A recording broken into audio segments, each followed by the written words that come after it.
circles going towards them constantly was massive. Let's take a look at some of the highlights here from this game as a whole, as we started off with a fight north of the river with a shotgun. A fight that was so exciting, I just had to talk about it. Who fights with shotguns? They did it, and ultimately, because of that north shift, it worked out for them. But as you see, it was just a massacre at the bridge going both ways. It's rare that we get to see bridge fights twice. I was also surprised that Songyang managed to survive for that long and also cross the bridge.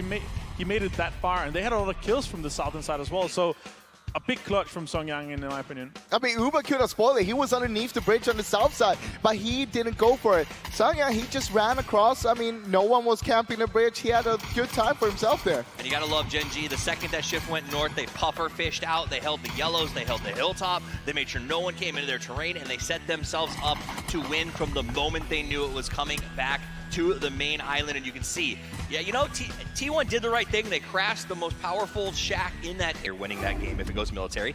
And in this one, remember, they drop in South Georgia Pole about 2,000 meters from where the game ended. So it's not like they had huge transitions to make. So not to take anything away from the win, because they were big.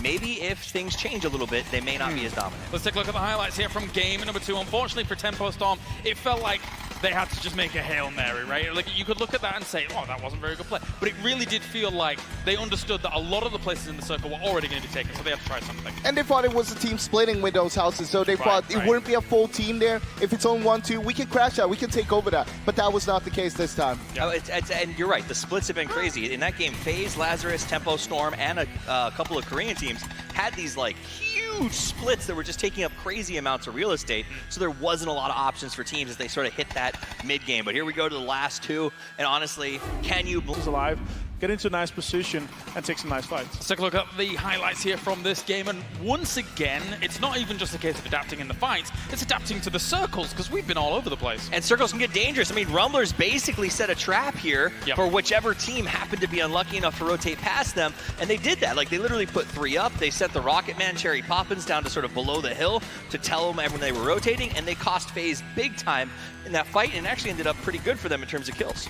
I mean, we're seeing Rumblers playing the games of their lives right now. They've never played this good in my books before, but right now they're doing most of the stuff really good. They're doing it right. They're making sure they have the time for it as well. What I really loved was how after FaZe stopped, Rumblers, they positioned themselves to make sure that they could have all the angles and really put the fight to their advantage. In the end here, though, TSM taking the fight home. It's super well played for them. They kept 4 guys alive, making sure they had the angles, and they won their 1v1s and made sure they clutched the moments. I mean, that was the reality of that final circle. As well, both 4s and A's are both going to be in the top 4 after this, so it's going to be exciting to follow these guys moving forward. Let's take a look at some of the highlights coming in from this game as a whole. T1 ended up in 8th position, but there was a lot of fighting going on in some of these compounds, and for Gen G, once again, they were thwarted quite early on in this tournament, in this game even, I should say, by Na'Vi.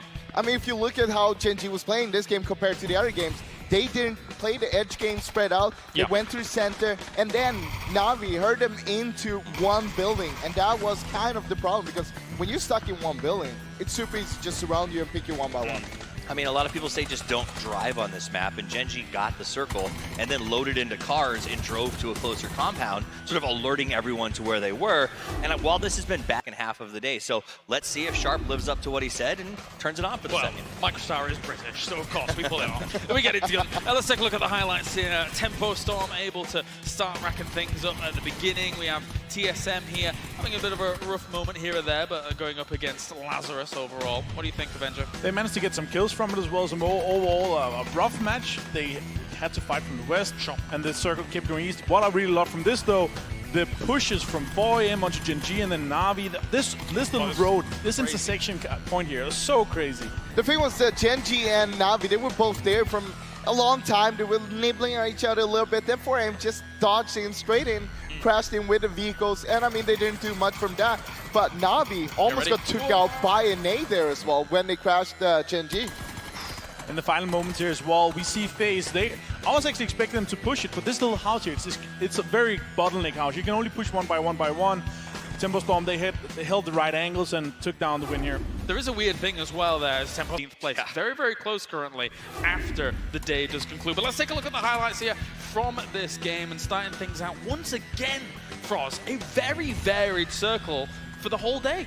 Yeah, but we saw here, this is quite funny because Joya basically survived for I don't know how long against the whole of Blasters, throwing nades, going towards him, shooting him for a long time there. It was like 4 grenades and 200 bullets. I don't know why Maluk did this, okay? He jumped in the Murado, Right. he drove across the road, and NA on NA violence, right? I guess we learned to love it. But the reality is he ended up going down there and then didn't have a chance to sort of make a rotation. I think he was just going for third party. He thought it was going to be a safe spot. Since he was going to have the high ground, he could just peek, maybe grab a kill or two, and then just leave straight away. That's why he didn't call for all 3 of them to go there, because after that, it was straight in towards the circle. And what won phase this game was the third party on the Genesis and True. TSM fight. Like the perfect